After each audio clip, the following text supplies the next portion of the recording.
Okay, now I'll go live. All right, here we go. Everyone just accept that, please. And that way we could get it going. And let me send one more link to someone who just asked for it. Yeah. And if you could go live on Facebook, please, Claudia, we're solid. Yes, it's connecting. All right, cool. All right. So here we go. Welcome, everyone. Today is Thursday, 6 o'clock, August 25th. The year has gone by so fast, and I'm very excited because this is, yes, a copy of the recording. We could do that. This is one of my favorite classes to give. And as you guys know, I give a variety of classes from how to play Monopoly to first-time buyers, how to sell your house, to tax loopholes that rich people use, to 1031 exchange workshops, and just the list goes on and on. But this is one of my favorite because this is where we learn how to create wealth, right? It's called Monopoly in Real Life, the formula to a great life. So let's get right into it. And if you can let me share, Claudia. Yes. Make me co-host. Thank you. All right, here we go. Can you see my screen, Claudia? Yes, I can. Great. Everyone can see my screen. Here we go. So Monopoly in Real Life, the formula to a great life. Ways to become wealthy. So this is a few years back. I'm texting with one of my trust attorneys at the time. And I said, in the morning, I said, good morning. What's the thing you told me that only 2 ways to become wealthy is by owning a business or by owning real estate? Question mark. And he says, correct. Unless you get lucky enough to win the lottery, marry rich, or inherit the money. So I'm sitting with my trust attorney and he tells me, Voltaire, there's only 2 ways to become wealthy. You own a business or you own real estate. Or you marry into it, you get lucky or inherit it. So those are the ways that you could become wealthy. So we're going to teach you how to do it with real estate. If I had to do it all over again, I'd probably just marry someone who's rich. But let's go right into it. Check this out. This is a video. Okay, can anyone guess where I'm at in this video? I'll play one more time.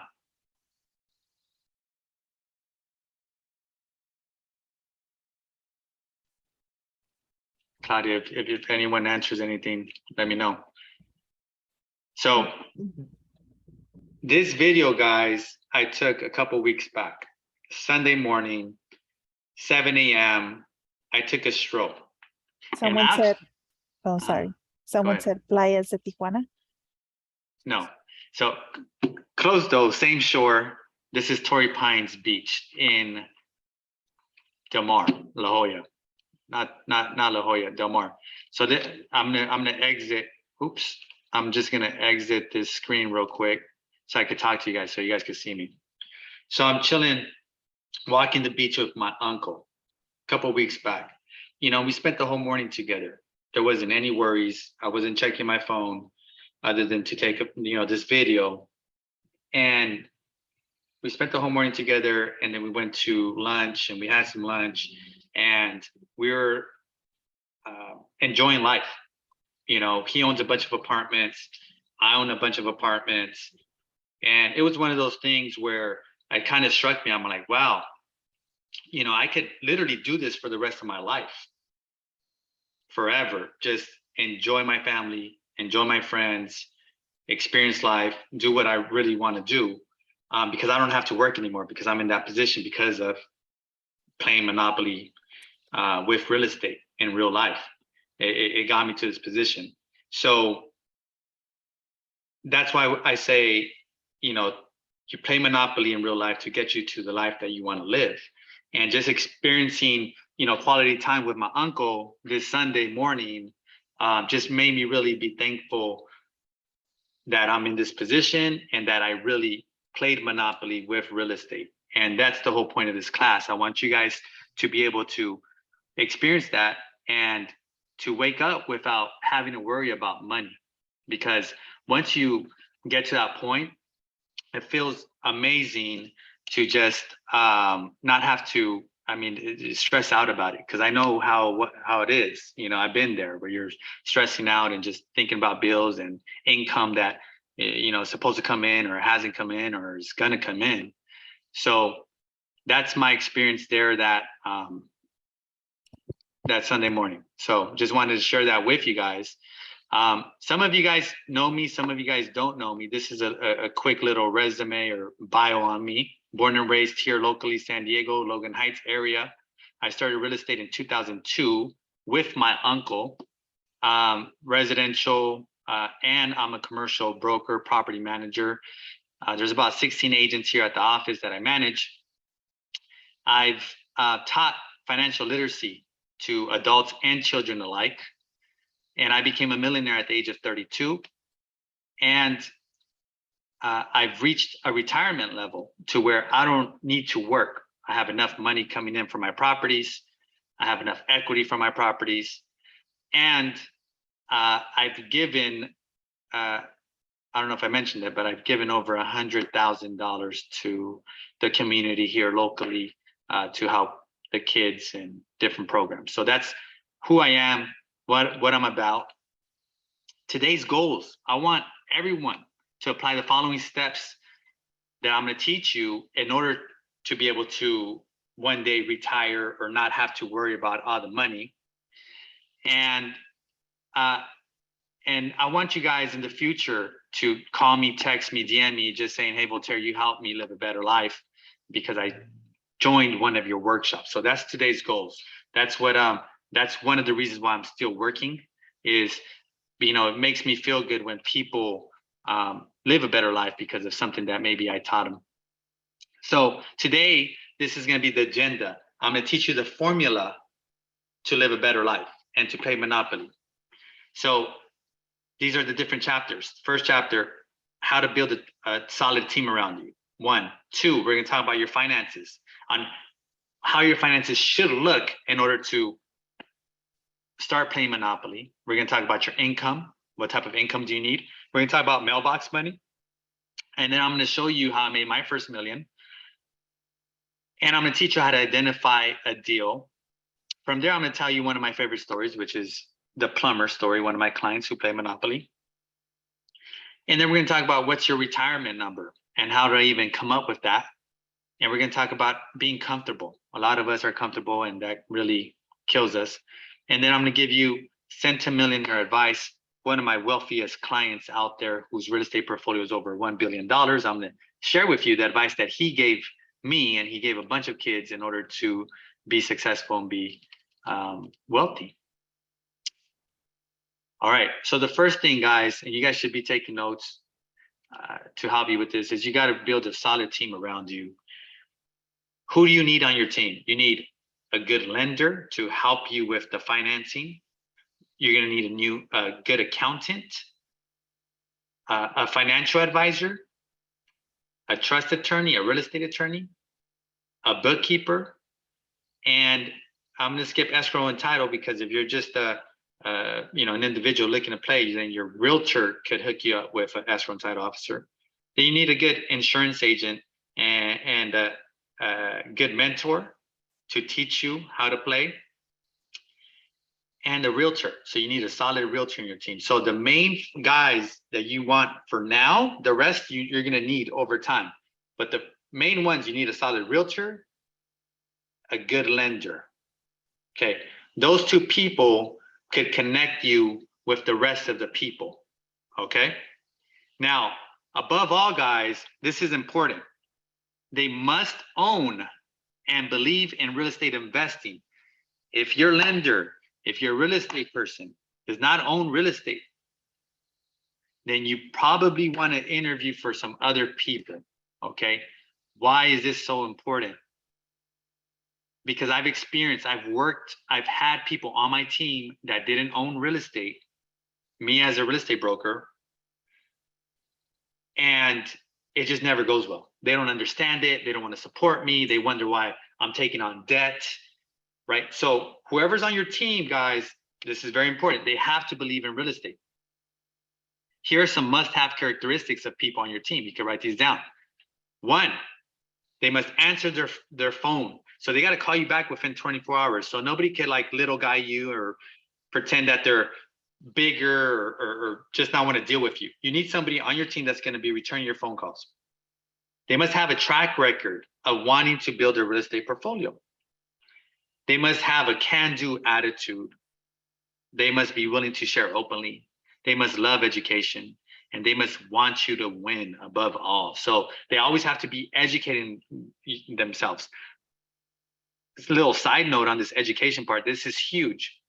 I've lost hundreds of thousands of dollars because I've had people on my team who didn't continue to educate themselves. And then later on, I find out that I could have saved money, and it was just because of a lack of education that they just didn't do. And there's a lot of people like that. So you always want somebody who's always continuing to educate themselves. So that's your team. The second step, you need to figure out your finances. So the way that I did it, and the way that I'm going to share with you, one of my clients did it, is we did it without any debt, right? We had very little to no debt, no credit card debt, no car loans. And the car loans that at the time each of us had were very small. It wasn't nothing, like very simple cars. Second thing, you have to save. So out of every paycheck, you save 25% in a savings account. If you have a 401k with your job, max it every single time, especially if they're matching you. If they're matching your 401k, you gotta contribute. You have to create a personal monthly budget, and you have to stick to it. There's a guy named Dave Ramsey. At the end of this presentation, I'm gonna share with you guys some books that you guys could read, and that will help you with your finances. One of them is by Dave Ramsey, and he has a simple budget that you just do every single month, and you stick to it. I do my monthly budget the first Sunday of every month. So the first Sunday of every month, I sit down in front of my computer, and then I count any money that came into my pocket and any money that went out to my pocket. Okay. And then I create my budget for the following month. So the first Sunday of this next month, I'm going to create my budget for September. All right. That's huge. And I think that's what got me where I'm at, and what got my client, which I'm going to share his story, where he's at, is by having a budget. Credit cards. Only have 2 credit cards. You don't need 3 credit cards or 4 credit cards or 5 credit cards. Just 2 should be the max. Bank accounts. If you're a business owner, you need 4 bank accounts. If you're not a business owner, if you're W-2 wage, you just need 2 bank accounts, a savings account and a checking account. Right? You put your 25% into your savings account, and then you put the rest into your checking account, and then you pay the bills. If you're a business owner, you need 4. Okay, one for the IRS, 25% right off the bat for them, 25% in your savings, and then the other 50% you spread out over the other 2. By the way, if you guys just jumped on, feel free to open your cameras on so we can see you, so I could feed off you, get some energy going. And if you have any questions, feel free to just drop it in the chat. Thanks a lot, Luis. Appreciate you. All right, third step, your income. So the income is going to be the biggest setback for buyers when it comes to qualifying for a loan. By the way, guys, in order to play Monopoly for real estate, you'll have a way better shot if you qualify for a loan, right? So the good news is you don't need a lot of money to play Monopoly. You need a net about $150,000 annually. Now, that may sound like a lot, but if there's 2 people, let's say husband and wife, then $75,000 a piece, that's not a lot, right? Now, you might be thinking, well, hey, we make $150,000 combined. How come we don't qualify? Well, you might have debt. You might have car payments. You might have credit card stuff. That hinders you a lot. And that's why one of the steps that I said, hey, don't have none of those debts, none of those credit cards or car loans. All right, mailbox money. So what's mailbox money? Money, that's when people say, oh, make money in your sleep. That's what mailbox money is. Okay, when Like I come here on the 1st of every month and I just hear the tenants drop off the checks. I just hear them drop it off in the drop box and it's like the best sound ever. You know, actually I need to put like a little bell. That way it just rings whenever they drop something off. That'll be really cool. But that's mailbox money when it just comes to you every single month. So here are some fallacies that everybody kind of gets, right? Or has heard. Just work harder. Yeah, you could work harder. I mean, we should work hard, but that's not going to get you to where you want to be. Some people say, I need to double my income.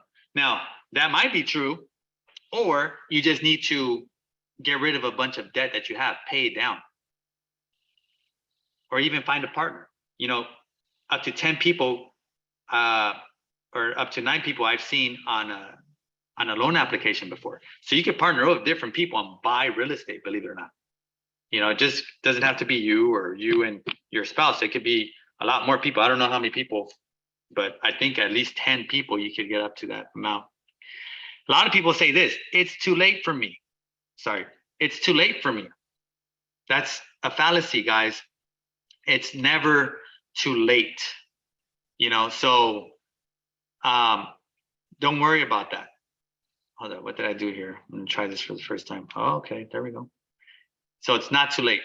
And then I hear this all the time. I should have bought in 2008. I should have bought last year. I should have bought 5 years ago. I hear that all the time.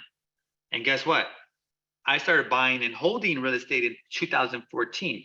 And I had the same, I should have bought in 2010, should have bought in 2009 and held. We all have regrets, but that's just a fallacy. You can still be successful even if you're buying now. Reality, okay? You have to live below your means. That's a fact if you want to play Monopoly in real life. You must have patience. It takes time. You must reinvest your income. So that means you save it. You just don't save it. You have to reinvest it as well. And then your money must have money babies, right? I took that from one of my homegirls who's a multi-millionaire. And I said, you know what? I like that. Money babies. Never heard that before. So your money has to have money babies. That's how you grow your wealth. Now, here's the Monopoly hierarchy. Okay. You have condos. So a lot of people start with condos, and then you could jump into single family homes, and then multifamily, and then commercial, right? So what did I do? I skipped condos just because I was in a position to, and I went straight to single family homes. Then after that, I went to multifamily, which is duplexes, triplexes, fourplexes, fiveplexes, that type of stuff. And then commercial property. That's where I'm at right now. Okay.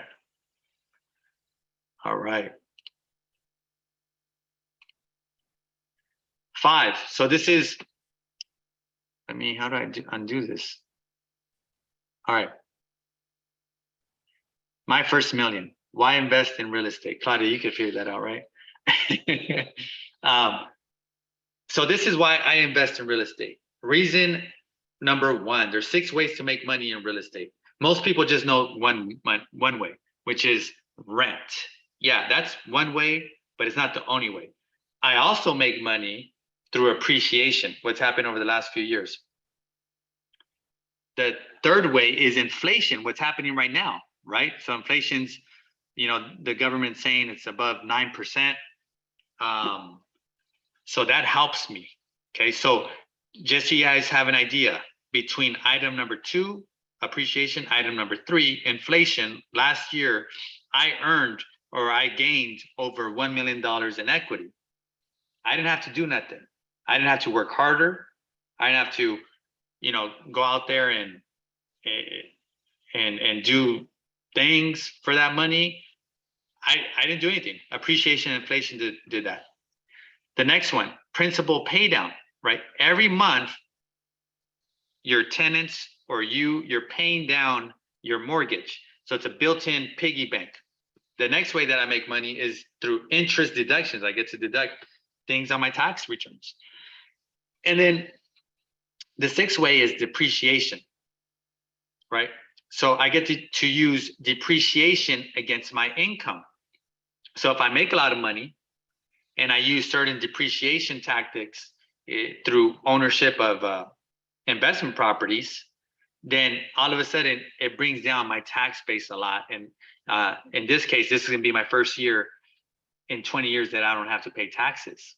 Imagine that, not having to pay any taxes on your income because you own real estate. So that's pretty cool. Reason number 2 that I like to invest in real estate is OPM, other people's money. You're leveraging other people's money. So if you want to buy $1 million in stocks, you need $1 million cash. But if you want to buy $1 million in real estate, you just need 3.5%, which is about $35,000. So imagine that.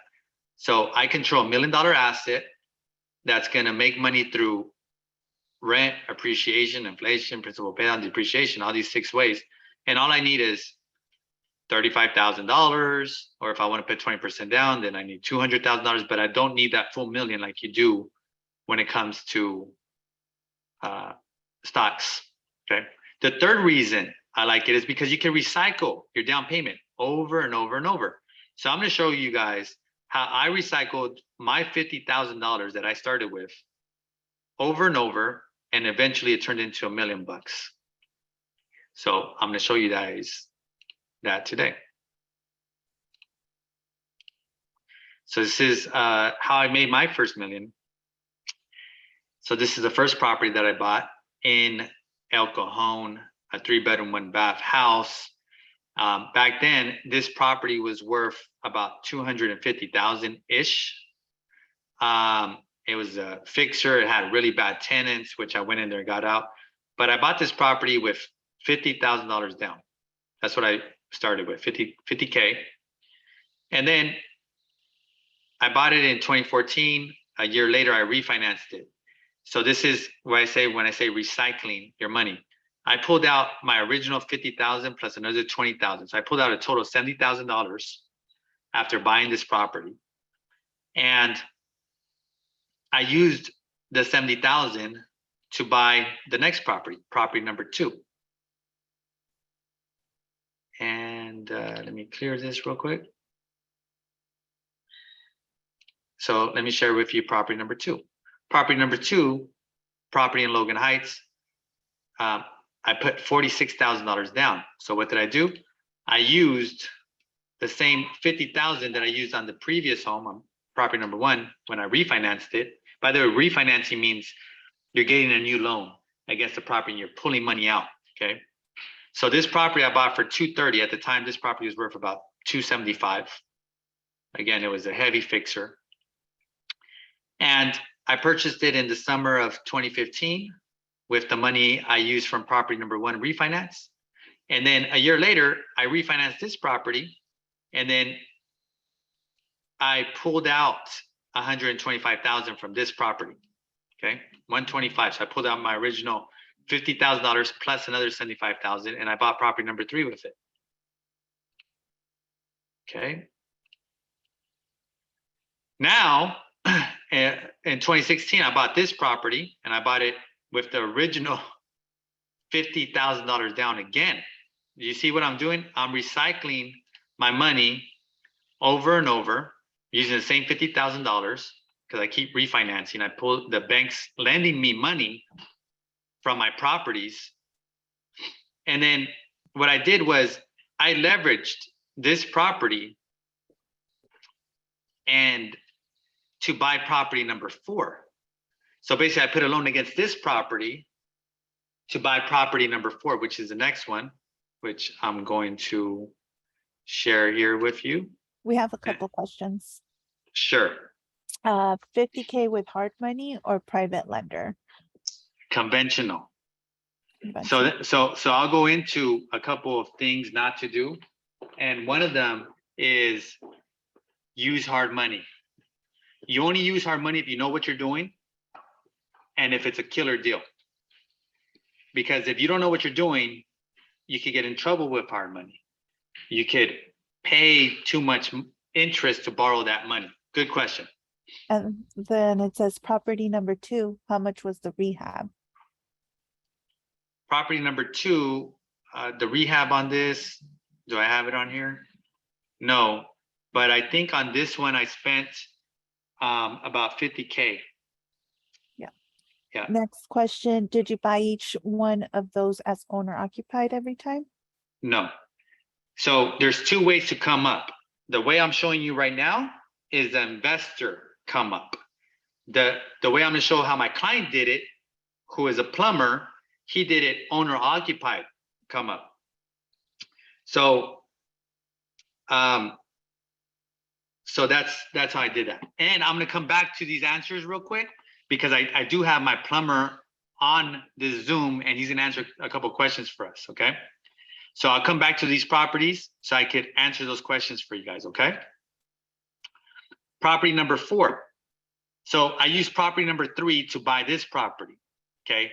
So now this property was like falling down basically. And I bought it for 120. This was probably like the best deal I've ever bought a property for. And I spent about 100,000 in rehab. So this is where you see the word hard money. Okay, that's when you borrow from somebody who's rich and they charge you really high interest rate. So it's almost like borrowing from a loan shark. Okay, and I don't recommend it unless you know exactly what you're doing or you're getting a really good deal like I got on this one. Okay, so I used property number 2 and property number 3 as collateral to buy this property. And this is the first time I ever used actual permits to add square footage. And a year later, I pulled all of my money out of the deal. So all the money that I put into it, I pulled it all out. I'm into this property for $0. So I own it for free. And I take my original 50,000 out. So I own this property for free at this point. Okay.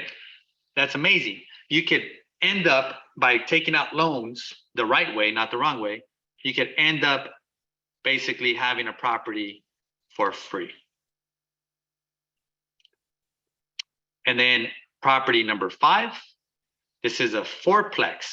Now, what did I do? I did something called the 1031 exchange. I don't want to confuse you guys. I won't go too much into it. But what I did was I traded property number 1, the little house that I showed you over in El Cajon, for this property, property number 5. This was a 4-plex. Again, it needed work. I bought it for $630. And what did I do? I traded property number 1, which was making $1,795 a month in rent. And I traded it for $6,000 a month in rent. So for me, it was a no-brainer trading one house for a 4-plex. Okay. And again, I'll answer all the questions you want on these properties in just a bit. I'm just trying to get to my plumber client. That way you can answer some questions. And then property number 6, okay, this is a commercial apartment building. So I traded property number 3. And if you remember, property number 3 is this one. I traded this little house, a little 2-bedroom house, for 5 units. Why? Because it makes sense, right?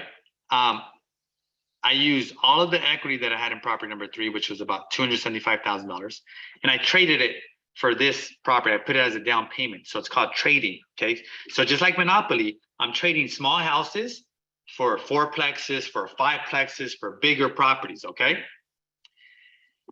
So how much money did I put out of my pocket to buy this property? 0. Why? Because the whole entire down payment came from property number 3. You see how Monopoly works?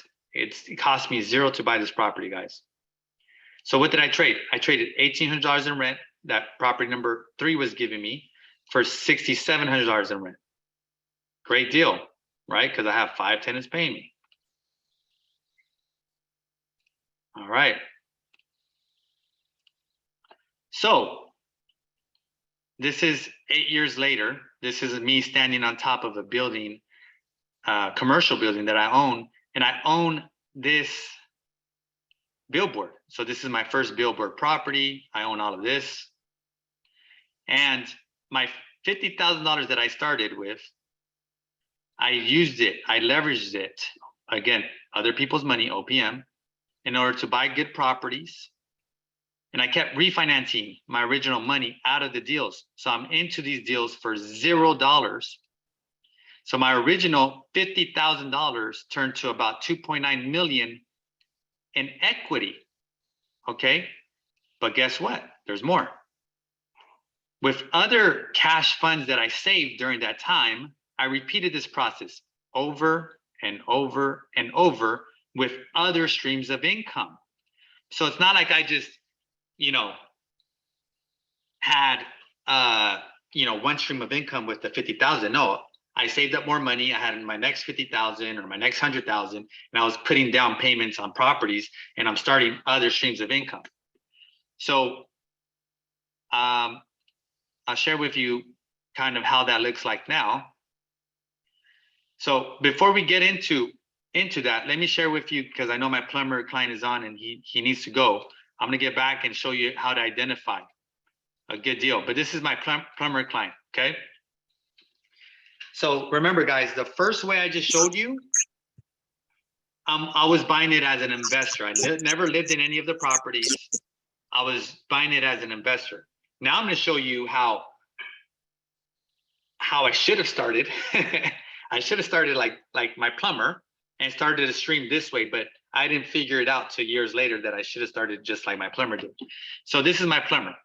He started with property number 1 in Logan, a little 2-bedroom, 1-bath house. He bought it for $223,000. That was the market value at the time. He bought it on the market. His down payment, this is how much he started with, $7,800.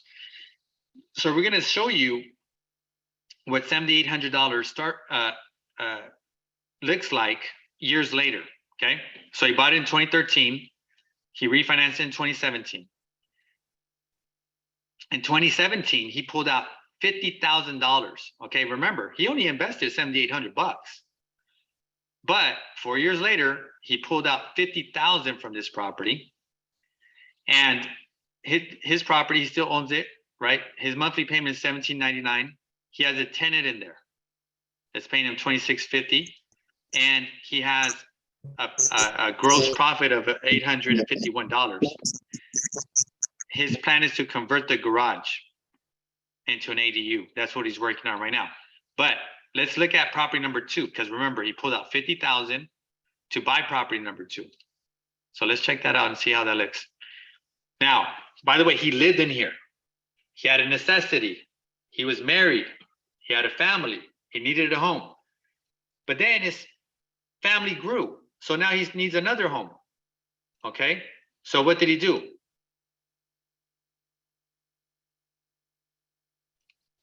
Okay, here we go. Thank you. Can you hear me? We're good? Yeah. So what did he do? He had a bigger family, so he needed a bigger house. So he went and bought a 3-bedroom, 2-bath. He bought it for $435,000.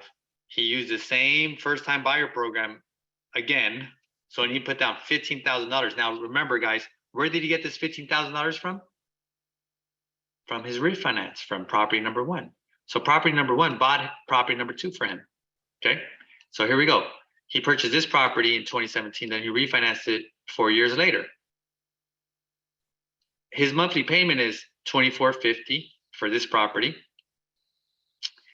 And now he's renting this property for $3,300. So the difference here is about $850 that he's making from this property. Now, why did he move out of property number 2? Simple. Because again, necessity. His family was growing. He needed now a better neighborhood, right? Better neighborhood. He wanted to live next to one of his best friends in a better neighborhood, a property with a pool. So again, life is happening. And as life happens, you start to better your situation. So that's what he was doing. He's bettering his situation. He bought this property at $27,000. So where did he get this money from? To buy down payment for $27,000, he got it from property number 1. Remember, property number 1. Let me go back. Oops. Property number 1, he pulled out $50,000. Remember, and he bought property number 2 and number 3 with that money. Property number 2 only cost him $15,000, and property number 3, $27,000. So that's like $42,000, and he pulled out on a refinance. So he used his first house to buy his second and third property. Okay. Now this property, against my advice, he sold it, but he made a really good profit. But I like keeping on to I like holding on to properties. I like playing Monopoly, but sometimes, and we'll ask them in a bit, sometimes some homeowners get tired of playing Monopoly, right? It's a lot of work. Okay. So once he sold that property, he bought property number 4. Well, actually, he bought property number 4 even before he sold it. So he had 4 properties at one point. But anyways, property number 4, he used it was a brand new house, right? They decided, hey, we want a brand new house. We work hard, we deserve it. So they got themselves a brand new house. They bought it in a better neighborhood, larger house, 1,600 square feet. This time they went big and they put a 10% down payment, $63,000. And that property right now has equity, has 155,000 in equity ballpark. And that's the plumber situation. Now he's on right now. If you want to mute yourself, I'm going to show you kind of what the future holds for you with just those 2 properties, property 1, property number 2.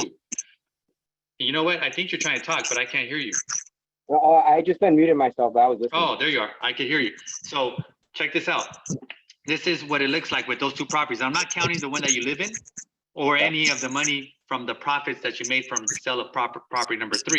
So just the first 2 properties that you have, the total equity that you have in them right now is about $587,000, with the gross annual revenue rents. After you pay off your mortgage and your taxes and your insurance, you're at about $28,000 a year. That's a little bit over $2,000 a month, right? Now, fast forward. If we fast forward and we look at 20 years from now, okay, you're going to have more than $1 million in equity between those 2 properties. And that's at a 3% inflation rate, guys. I'm just going off of inflation. I'm not even saying that it's going to appreciate in value. I'm not even saying any of that. I'm just saying that inflation is going to be 3% for the next 20 years. And it's going to balloon to $1 million in gross equity. It's probably going to be more than that because I'm not even taking into consideration the tenants paying down your mortgage, right? And then if I also take 3% and I add it to the rents over the next 20 years, you'd be making about $52,000 a year. So, that's about $4,000 a month in revenue, right? And that's if you don't make any other moves. That's what you'll have. And again, I'm not counting the profits from property number 3 that you sold and what you're going to do with that money and how you're going to invest that money. So introduce yourself and tell us what you think about this. Nice to meet everybody. Cool. I'm a plumber. Not doing too much plumbing anymore, just kind of maintaining my properties and raising 2 little kids. My wife does a lot of work from home, so we're just kind of like hippies at home. So I don't really have a job right now. All right, cool. So you're chilling right now. So when you first found out that you were playing Monopoly in real life, like did you even know, or you're just buying because of necessity? Yeah, I mean, when we pulled money out to get the second house, I wanted to sell it, and my wife was, I don't think it's a good idea. And then I talked to V, and V's like, "You're tripping, dude. That's how you grow up." And I was like, all right, let's do it. So we went that route. We did it. We just started, trying to emulate that, as we went. Now the last house, the house that we sold, reason we sold it is the maintenance. I had a pool, and to me the liability with having tenants, I was a little bit scared. Like, what if somebody drowns in that? Like I'm just small potatoes. I don't want to be involved in that. So I would love to have held on to that one too, which we could have, but I just felt like the maintenance is a little bit too much for me. How many properties do you have, V, that have pools? Do you have any? One. Yeah. A house or a house? 1 out of 36 units, one of them has a pool. And how is that? Like the maintenance on that? It's a brand new property. Just bought it this year, so I'll find out. Yeah, I felt like that house, the Angeles house had a lot of work. I going in, we couldn't live in it. I had to remodel the inside. And we had to do so much to it. Cool. You know, Now, the question I have for you. Yeah, sorry. So one question I have for you is that first property that you bought. I mean, were you scared of buying that property? You put $7,800 out of your pocket. Now it turns into over 500,000. 9 years later, so $7,800 investment turns into 587,000 plus the 100 and something thousand you pulled out. So really closer to $700,000 it turned into. 100 times, I think 100 times your investment. What were you thinking back then? Was it like, were you scared, or were you just tired of renting, or why did you even buy? Well, yeah, we were renting for, in Golden Hills, and, it was cool, but the rent started going up. 2010, 2011, I felt the rents were going up, and I was like, hey, if I just buy a little house, 200,000, I'm going to be paying the same amount of money. So, this was never the intention. It was just, being Hispanic, growing up in the hood, wanted to have something that's yours, it's your home, you can't take it away. Mm-hmm. That's all it was. Speaking to you, and the things that my wife does, she works for NARA, so getting that stuff into your head, like, oh, okay, I can do more, and definitely can do more. A little strapped right now with the kids and stuff, but I'll get risky in a few years. But right now, there's a lot of stuff going on with 2 and 4 year olds, but definitely did not know that I'd be able to be hanging out, taking care of my kids, collecting rent, like that. That is something that I didn't know that I was going to be doing. That's for sure. Yeah, for sure. Cool. And then, a lot of people might say, well, he turned $7,800 into 700,000 plus. Does that, like, people must think, oh, he's a genius. Are you a genius? I'm so far from it. All right, cool. Oh, I put toilets in, not put toilets in, and water heaters. Yeah, you're good with all that. So, any advice you want to give anybody that's listening, that's thinking about doing something? I mean, you can't wait. The more you wait, the more money you'll lose, even if it's, it's an expensive time. I've heard some smart people tell me that it's never a bad time to buy a house. Never a bad time, because it's always going to go up, even though it's not going as up as it has been the last couple of years. It'll, we live in San Diego. It's not going to go down ever. I think you told me there was like 4,000 houses in inventory. Yeah. Just the other day I found out, I think you were the one that was talking about Apple moving to San Diego soon. They have 5,000 employees. Well, there went that housing market. You know what I mean? Right. Cool, man. Well, it's not like they're poor people, Yeah, for real. So yeah, I just wanted everyone to kind of hear your story from you. That way they understand that, a lot of people overthink it. Oh, prices, interest rates, this and that. You're like a classic example of someone who was just making moves for necessity. You weren't thinking about making $1 million. You weren't thinking about being an investor. You just had some sound counsel, right? When you had questions, you would call and ask questions, and then from there you would just make the moves without doing too much, looking too much into it, right?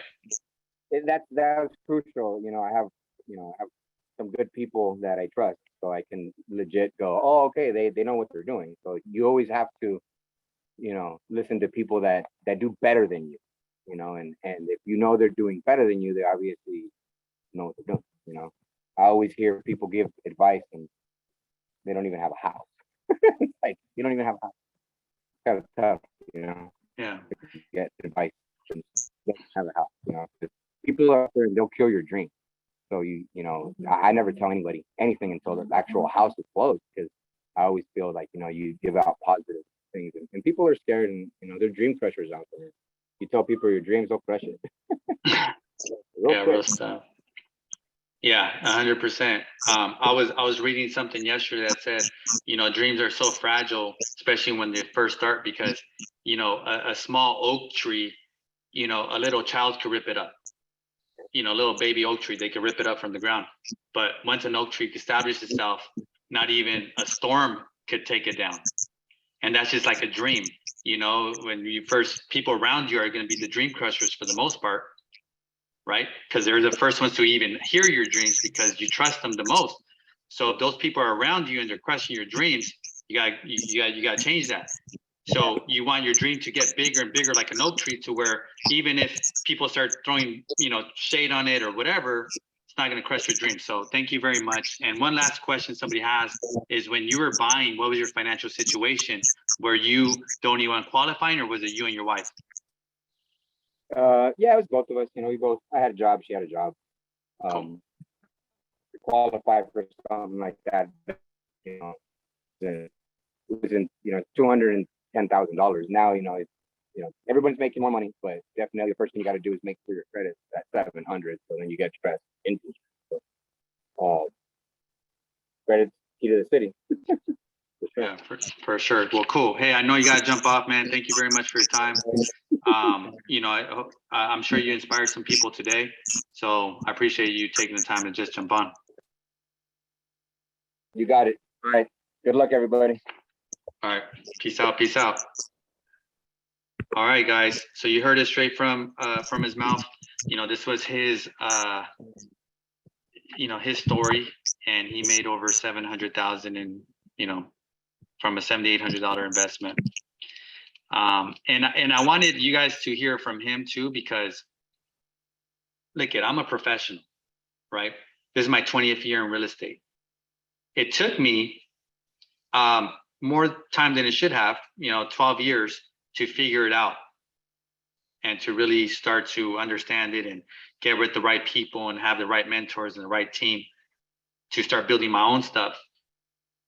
So I could easily understand you guys look at my story and say, wow, that's impossible, man. This guy's, but he's a real estate professional and he's a genius or whatever, but it's like, no, that's not what it is. It's just about just starting, you know what I'm saying? Having a good team, just like Omar, I would have late night sessions with him. They're almost like counseling sessions, 10 p.m., 11 p.m. He would call me up, nervous. V, should I make this move, this and that? And I would tell him, yes, absolutely. This is, you're setting yourself up, and man, it's worked out. So let's get back into it. So this is where we left off, right? I started a few different streamlines or downlines of equity being built, okay? So now I'm gonna teach you guys real quick how to identify deals using quick rule of thumbs. Now, don't worry about memorizing this, because if you have a good lender and a good realtor, they're gonna take care of this for you. They're gonna walk you through it. But this is how I do it. I'm gonna show you two formulas. I use all these, but there's gross rent multiplier, GRM formula. And by the way, I'm gonna use some math, so don't fall asleep, don't get scared. I'll make it as simple as I can.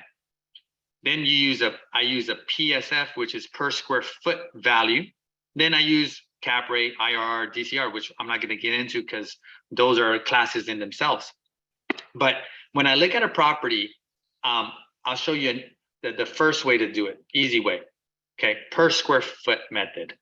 So I compare what properties are selling for in a specific area. So for example, in North Park, if there's 1,000 square foot home, and each of these homes are selling for about $1,150 per square foot, then me as a buyer, I'm looking at it and saying, well, I don't want to pay this amount, but if I could pay closer to $800 a square foot or somewhere in that range, then I think at that point it becomes a good deal and I actually look at the deal. Okay. Now, if you're buying it as an investor like myself, this is what you would do. If you're buying it with the homeowner come up like Omar did, our plumber, then you don't have to worry about this, okay? Because over time, good things happen because you're gonna be living in the property, right? Now, the second method that I use is the GRM, okay? Gross rent multiplier. So what's a gross rent multiplier? This is, hold on, let me get back here to, a GRM is a quick method of calculating whether a property is a good deal or not. Each area has a GRM factor that properties are trading for. For example, this property right here in National City on 40th Street, it's a duplex. They're asking 849. The total rents between both units are $60,000 a year. So what do? I divide 60,000 into 849, right? So that's a division right here. And it gives me this number, 14.15. That's called the GRM. So National City is selling for about a 14 GRM. That's normal. So what do I look for as an investor? I look for properties, let's say in National City, right? I look for properties that are selling for a 12 GRM. What does that mean? That means that if I take the total rents, the same rents for this property, 60,000 a year, and I multiply by 12 GRM, then that means that this is the amount that I would pay for. I would pay $720,000 for this property. So if I buy for 720 and it's worth about 850, that means that my total equity is about $130,000. So that's profit when I walk into these deals. Okay. Again, I don't want to confuse you, but your realtor should know how to do this, and they could easily guide you. Okay. Per square foot method, we went over that. All right, here are some golden rules. Never break these, guys. Okay, first rule, always buy based on tenants paying all your expenses. So never buy a property based on strictly appreciation or strictly speculation. And I was talking to my mom today. I'm thinking about buying a property based on strictly appreciation, strictly speculation, right? Claudia ran the numbers for me, and it seems like a great deal, right, Claudia? But if I buy it, I'd be breaking my golden rule, because the total rent does not support how much money my expenses are going to be every month. So if the market shifts, I'm in trouble, right? Second, always run numbers using several of the different rules of thumbs that we just shared with you to make sure that it pencils out. Next, always bring all your inspectors to the property, home inspectors, plumbers, roofers, etc. Lastly, you should trade properties via 1031 exchanges when equity permits. So generally, you could double your properties every 7 years. You could trade every 7 years. What you shouldn't do, never buy based solely on speculation. Never use hard money unless it's a steal. Never flip your real estate. You make way more money holding it long term. And never evaluate a deal based on Airbnb rents. It has to pencil out as a regular rental. Okay, don't break these rules and you won't have to worry about anything. Okay, we went over the plumber, my buddy. So what's your number? How much money on a monthly basis do you need to retire? This is very important, guys, because when you start owning real estate or just working in general, when you're 18 years old, we never think about this. So for example, to live comfortably for the rest of your life, if all you need is $10,000 a month, then this is what you do. You get $10,000 a month times 12 months, and that's $120,000 annually. This is a formula, okay? So what do? You take $120,000 annually. That's how much you need to retire comfortably, and you divide it by 5%. Why 5%? Well, you divide it by 5% because that's going to be a safe investment number that for sure you could count on receiving anywhere in the stock market, in real estate. So once you do this math formula, you're going to get this number, 2.4 million. That's how much equity you need in order to net your $10,000 a month to live off of. Now, why is this important? You have to know your number so you know exactly what goal you should set for yourself of saving $2.4 million in cash or building up $2.4 million in equity in your real estate in order to generate the money you need for the rest of your life. So you won't have to worry. So you could go back to me, that Sunday walking the beach with my uncle with no worries in the world because I hit my number, right? Now, if you want 20,000 a month, you do the same thing. You do 20,000 times 12 months equals 240,000 divided by 5, and that gives you, I'm assuming it's going to give you $4.8 million that you need to save up in cash or equity. And by the way, that number sounds crazy. 2.4 million, 4.8. But over time, it could work. Just like I showed you the plumbers, just those properties, those 3 properties had over 700,000 in equity, not including his primary residence where he lives right now. So it could get done, guys. All right. 9, comfort kills, don't be scared. So if you aren't investing in real estate right now, you're too comfortable. Get out of that. You're just too comfortable because you're not investing. Get out of your comfort zone. If you do invest in real estate, you have a good thing going on, you have 1 or 2 rentals, and you don't want to rock the boat, you're too comfortable. You have to look at your options. You have to trade properties. You have to do 1031s. You have to continue to build. And I got in that situation where I was comfortable. I had 5 single family homes and I was like, no, I'm good. Why am I going to make moves? I'm not going to mess this up. But then one of my really rich clients looked at my portfolio and he goes, dude, you're leaving so much money on the table. So I started to make moves again. Okay, so I put on a financial literacy workshop for kids. I had 87 kids on the Zoom. And I asked my centimillionaire, again, his real estate portfolio. In case you guys don't know what a centimillionaire is, it's somebody whose net worth is over $100 million. So this guy's loaded. And I asked him, what's your number 1 advice for kids? So I'm going to share with you his advice. First, I'm going to share with you my future. Okay, I showed you the plumber's future. This is mine. I own 36 doors right now.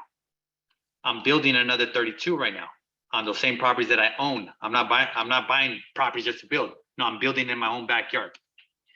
So when I start trading these properties a few years from now, I'm going to double every 7 years, 68 to 136, then 136 to 272. I'm going to go on, keep doing that. So by the age of 62, I'm going to have 1,088 doors here in San Diego at the age of 62 years old. What does that look like? Right now, the average door in San Diego is worth about $300,000. Let's say 24 years from now, that's going to double to 600,000. So 1,088 units times 600,000. That means that my real estate portfolio is going to be worth about $652 million. Let's pretend that prices stay the same, $300,000 a door in San Diego. That's still a $326 million portfolio in San Diego. Okay. So again, just like Omar said, I wasn't expecting this when I first started, but once I learned the game and all that, it's like it turned into this. So it's like, okay, I'm going to keep playing the game. If you guys want to connect, if you want my free agent newsletter, this is for realtors. I guess if you want to be a real estate investor, you guys could sign up for this too. Just go ahead and scan this and you guys could start receiving them. Should start going out in September. Also, in case you want a one-on-one, we could jump on a one-on-one too. Just sign up here and then you'll get that. Also, if you want to look at your portfolio, just reach out to your favorite Lepe Tendwell real estate agent. Reach out to your favorite LTP agent and they could walk you through your options. Okay. Read. That's the number 1 advice that my really rich client told the kids. 1 word, read. And it's funny because I interviewed a bunch of my really rich clients, decamillionaires, people with 50 million, 10 million, 20 million, 5 million, 3 million. And all of their advice was like paragraphs, sentences, but the richest guy in the room just had 1 piece of advice because he knows he got everything in his life just by reading, right? It's simple. It's crazy simple.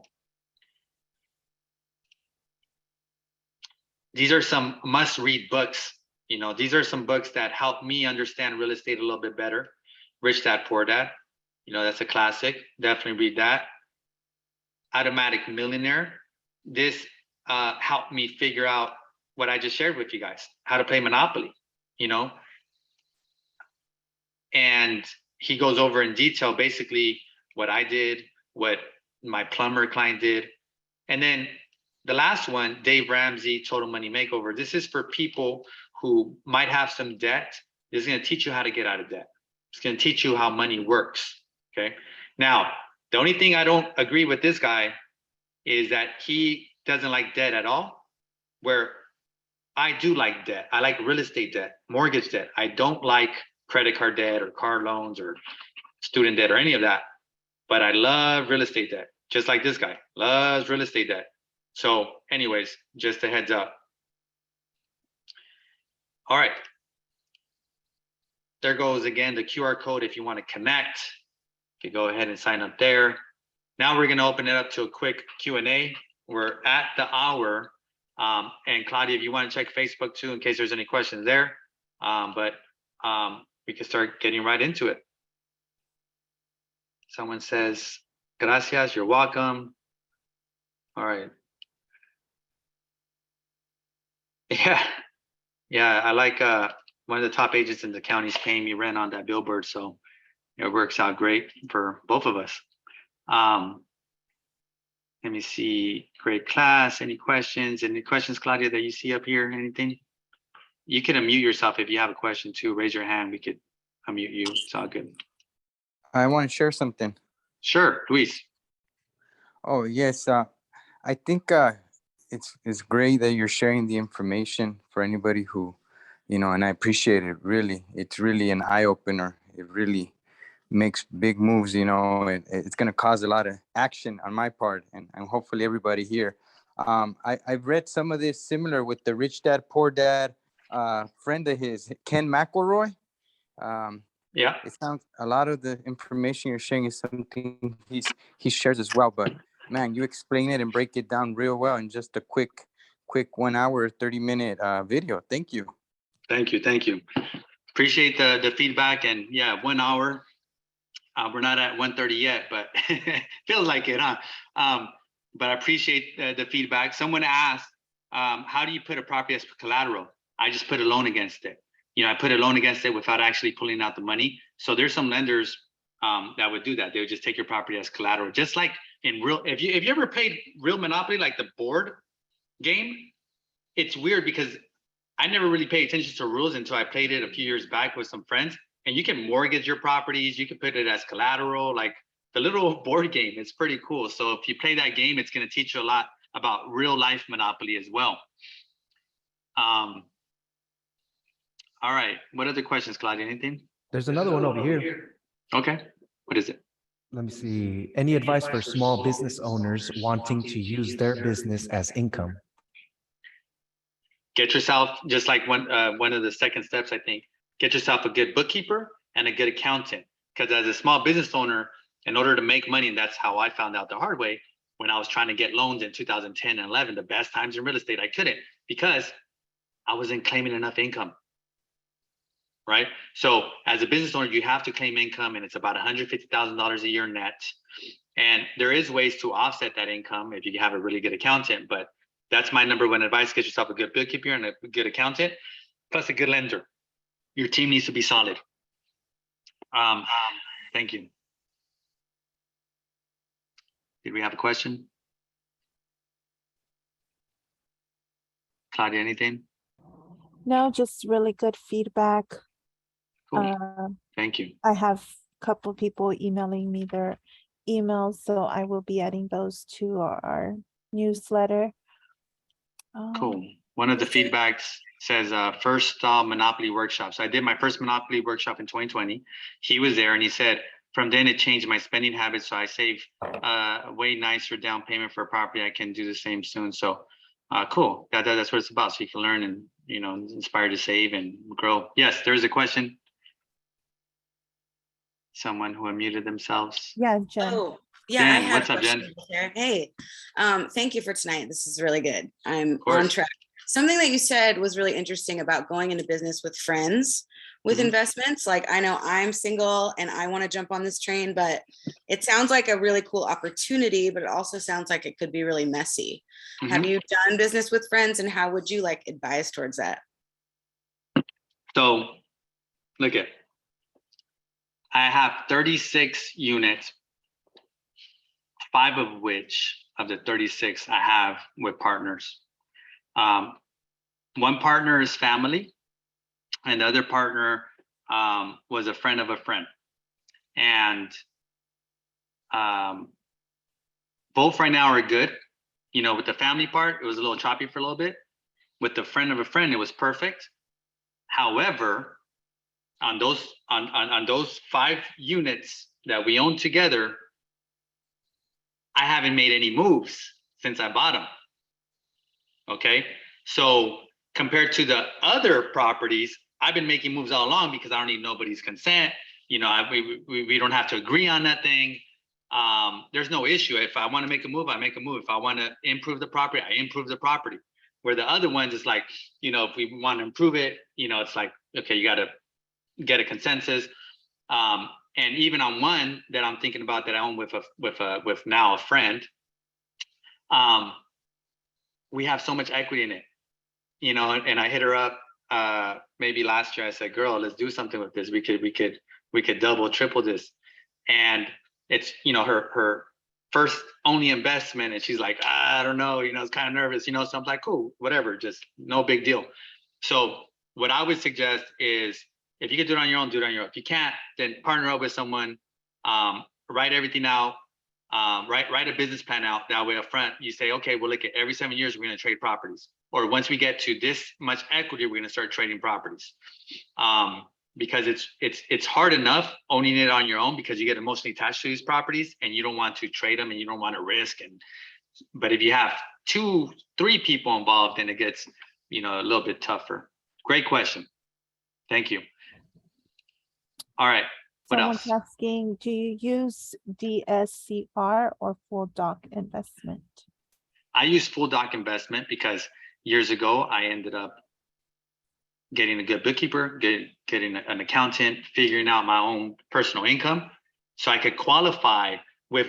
By the way, that $150,000 a year basically qualifies you for anything, right? Because when you buy property, especially investment property, you're able to use the income from the property to qualify you, to add to your income.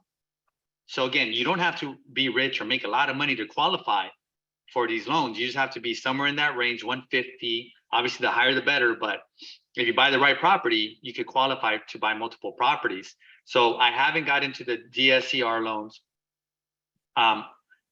One commercial property that I bought had a DSCR, but I'm not paying for it. Meaning, if you get into those fancy loans, they start charging you high interest rates and points and all this stuff. All my stuff is very conservative. I have great interest rates. I get top tier because my credit is okay. It's not great. My credit's like 720, 730, where people think they need 750s, 800s, but I'm getting excellent rates with that credit. What's the next question? Thank you. Great question. Next is, how's it going with building your ADU permits and financing? It's going smooth. It's costing, you know, more money than I really thought going into the deals, meaning, you know, not more than was promised or nothing, but I'm running out of capital. So now, you know, again, I like to do everything on my own, right? I don't like partners. I don't like borrowing too much money or anything like that. I'm very conservative. But now it's getting to a point where I'm like, oh, maybe I'll be reaching out to a couple of banks and borrowing some money to build these ADUs and these units. So I'm gonna go as far as I can until I run out of money, and then I'm gonna borrow some. Great question. What other questions you guys got? I think that was it. Everybody else. Cool. Thank you. Well, hey, thank you guys. We appreciate you. If you have any questions, reach out to your favorite Lepe Tendwell real estate agent and go out there and be like Omar. You know, just start buying properties. Don't rent. If you're renting, you're throwing that money away. I don't care if you're paying. I don't care if you're paying $500 a month for rent or $1,000 in rent. I could tell you my story. I'm not going to get into it. We ran out of time. But do not rent. And Claudia, anything on the checklist?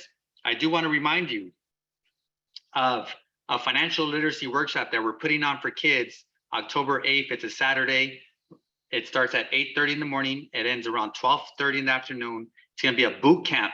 I'm expecting about 200 kids to show up that Saturday. It's going to be at an auditorium down the street at a school that we help out. And so if you have kids in your life, your kids, nephews, nieces, the neighbors' kids, with permission, of course, bring them to this event. I think the youngest kid we're accepting is 9 years old. Because last time we had some 7-year-olds and they're just chasing butterflies. But 9-year-olds to like 20-year-olds, if you have kids, financial literacy, I'm gonna teach them about money, the basics, and that way they grow up and then they could be really good with money as young adults. And anything else, Claudia? If they enjoyed tonight's class, they can leave us a review on our Yelp, Google page, Lepe Tendwell Facebook page, spread the word. Perfect. Do we have those for them, those links Yeah, in the chat somewhere? Yes, I did.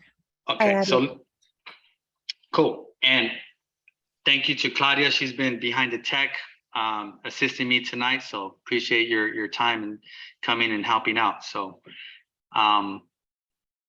we will see each other. If you guys want to sign up your kids for that workshop, just look on our Instagram page for the links. We're working on it right now. So it'll probably be up by Friday where you could RSVP the kids. So we will see each other soon. Peace out. Thank you. Yeah, and if you're gonna become a real estate agent, yeah, you could definitely hit me up if you're gonna get your license and we could talk about you working here. Thanks a lot, Luis. Replay, yes, it's on our Facebook page and we'll send the link to everybody too after this. Tomorrow, we'll send everyone the link to this recording. Thanks a lot. Peace out. Bye. Let me stop live.